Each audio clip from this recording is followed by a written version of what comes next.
اعوذ باللہ من الشیطان الرجیم بسم اللہ الرحمن الرحیم وبہ نستعین۔ قرآن اور راہ سعادت کے عنوان سے آج اسی سلسلے کو تھوڑا سا آگے بڑھانا ہے کہ جو کل ہم نے بیان کیا تھا کہ توبہ ایک دروازہ ہے جو نا امیدوں کو امید دلاتا ہے۔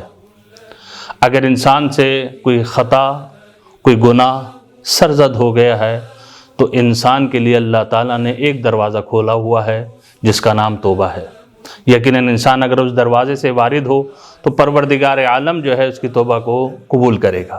اس لیے روایت میں ہمیں توبہ کرنے والوں کی کچھ علامات جو ہیں وہ ملتی ہیں کہ انسان اگر توبہ اس انداز میں کرے کہ جو علامات بیان کی گئی ہیں تو یقیناً پروردگار عالم جو ہے اس کی توبہ کو قبول کرتا ہے۔ ایک کہ خلوص کے ساتھ انسان جو ہے خالص پروردگار عالم کی بارگاہ میں آ کر نادم اور پشیمان ہو اور پھر توبہ کرے تو یقیناً پروردگار عالم اس کی جو ہے وہ توبہ کو قبول کرتا ہے۔ دوسری چیز کہ یہ انسان اپنی زبان سے بھی یہ کہے کہ میں نے توبہ کی، استغفر اللہ ربی و اتوب الیہ، یا استغفر اللہ و اسألہ التوبہ۔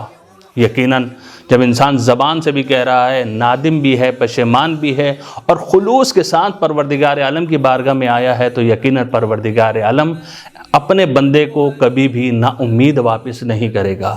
اور ساتھ ساتھ جہاں پر انسان سے غلطی ہو جاتی ہے، انسان جو ہے اس وقت نادم ہے، پشیمان ہے، توبہ کر رہا ہے تو یقیناً پھر اس کا ارادہ بھی یہ ہوتا ہے کہ میں آئندہ دوبارہ جو ہے اس فعل کو انجام نہیں دوں گا۔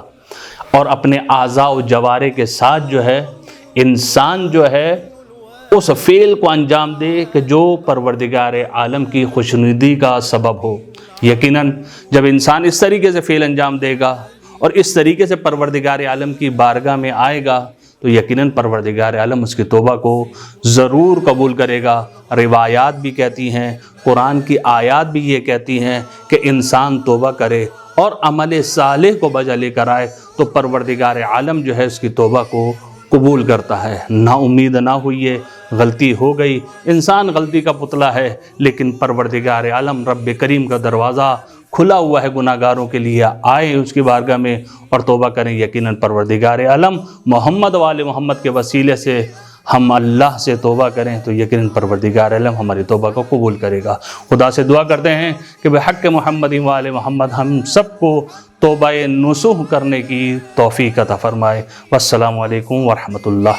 وسلم عدد معلوماتك ومداد كلماتك كلما ذكرك الذاكرون وغفل عن غافلون